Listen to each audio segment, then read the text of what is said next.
Olá pessoal, tudo bem? Aqui é o Pedro Neto mais uma vez com vocês. Hoje eu recebi um contato de um colega nosso que também é perito, está começando a trabalhar na área civil, em perícias na área civil.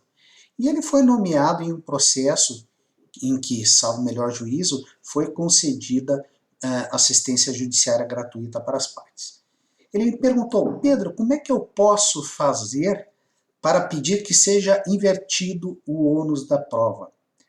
Muito bem, gente. Nós, peritos, nós não somos partes nos processos. Nós podemos efetuar pedidos relacionados à prova pericial, ou seja, pedir a homologação de nossa proposta de honorários, pedir a juntada dos autos, do laudo aos autos, pedir o levantamento dos honorários, mas nada além disso. Ou seja, com a questão relativa aos honorários, ela é discutida entre as partes. Se o juiz deferiu assistência judiciária gratuita e a parte que recebeu esse benefício da assistência judiciária gratuita, ela ficou responsável pelo adiantamento dos honorários, ou seja, nesse caso, não terá que adiantar nenhum valor. Ao final da demanda, caso ela seja perdedora, o Estado arcará com as suas verbas de sucumbência relativa aos honorários periciais, certo? O que eu fiz nesse caso? Eu encaminhei para ele uma proposta, um modelo de proposta que eu utilizo quando há esse tipo de especificação pelo juízo. Nesse caso, pelo que ele me falou, na própria petição, havia expressamente determinado que os honorários seriam limitados a uma determinada tabela. Então, o que eu vou mostrar aqui para vocês? Eu vou mostrar um outro caso em que eu fui nomeado, certo? Era assistência judiciária gratuita, ou seja, não houve adiantamento de honorários por nenhuma das partes, e no final do processo, as verbas de sucumbências foram rateadas, meio a meio entre as partes, tá? Eu vou mostrar para vocês o que aconteceu e que, neste caso, como eu aceitei a limitação dos honorários, eu não poderei cobrar a diferença da parte que foi beneficiada pela justiça gratuita. Tudo bem? Então, me segue aí.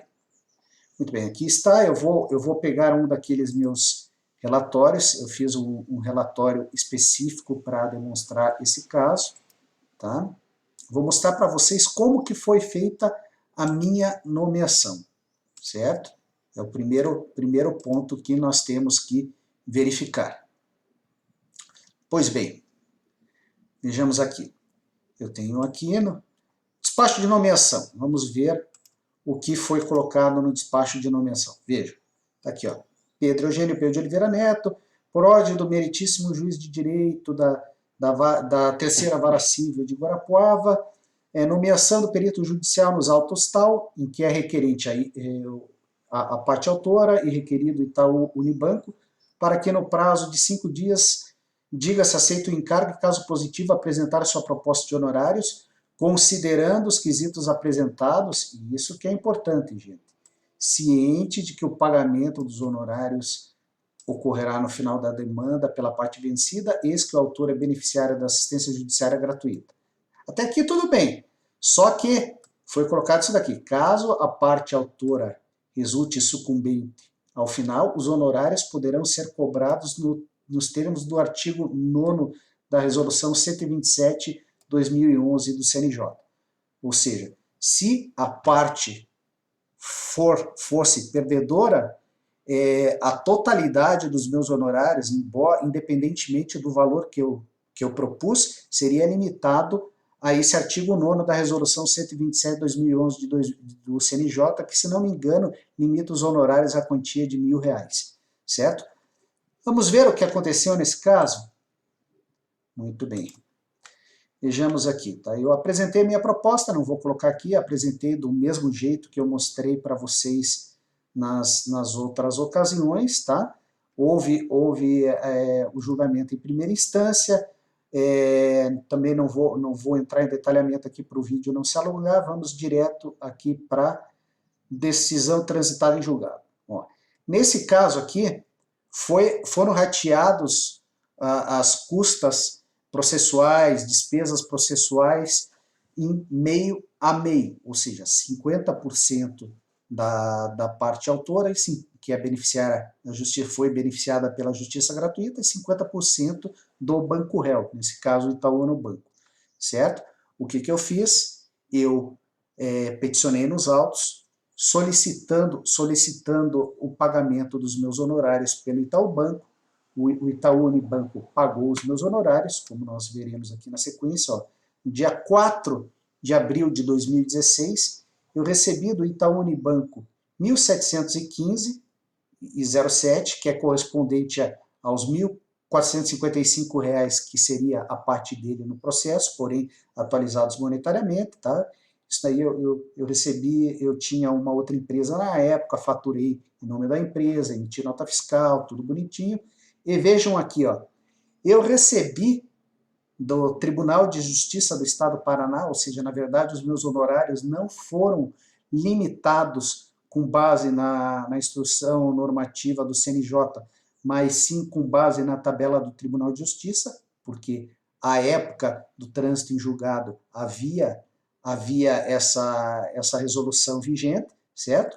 E recebi no dia 13 de 8 de 2020, ou seja, cerca de 2 meses atrás, ou seja, levou entre o primeiro valor recebido e o segundo valor recebido, transcorreram aqui 4 anos e 2 meses que eu fiquei esperando para receber essa diferença.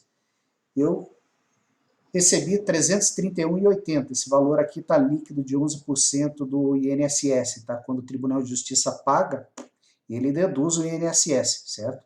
Ele deduz o INSS. Então, nesse caso, eu poderia cobrar a diferença dos meus honorários da parte autora?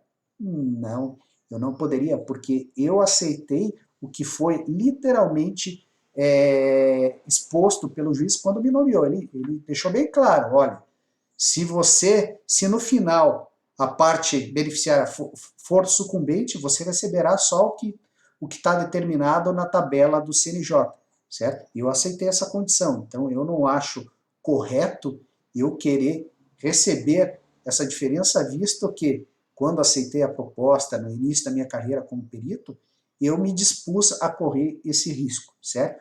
Então, gente, em resumo, vamos lá.